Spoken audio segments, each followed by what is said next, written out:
అల్లూరు మండలం గోగులపల్లి గ్రామంలో పోలేరమ్మ ప్రతిష్ట జరిగింది. ఈరోజు అనగా 22:11 గంటలకి ప్రతిష్ట జరిగింది. ముహూర్త టైము ఇదో ధ్వజస్తంభం కార్యక్రమం జరుగుతుంది.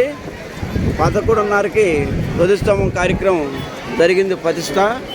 పోతురాజుల విగ్రహం కూడా జరిగింది ప్రతిష్ట.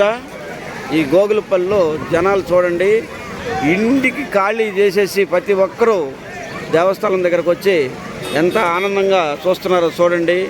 ఈ గోగులపల్లికి ఒక అన్నం కళ వచ్చింది. జాలం వచ్చిన తర్వాత చూడండి భక్తులు అదిగో చూడండి వేలాది సంఖ్యలో అన్నదానం కార్యక్రమం 5 రోజులు వరుసగా కార్యక్రమం జరిగింది. చూడండి ఎంత బాగా జరిగిందో. వస్తున్నారు చూడండి, ఊళ్ళో జనం అందరూ మొత్తం వచ్చి సందర్శించుకుంటున్నారు. ఒకసారి చూడండి, వేలాలు చెప్పలేము, మన మాటల్లో చెప్పలేము, వర్ణించలేము, చెప్పలేము. ఒకసారి మీరే కళ్ళతో చూస్తే మీకే అర్థమవుతుంది.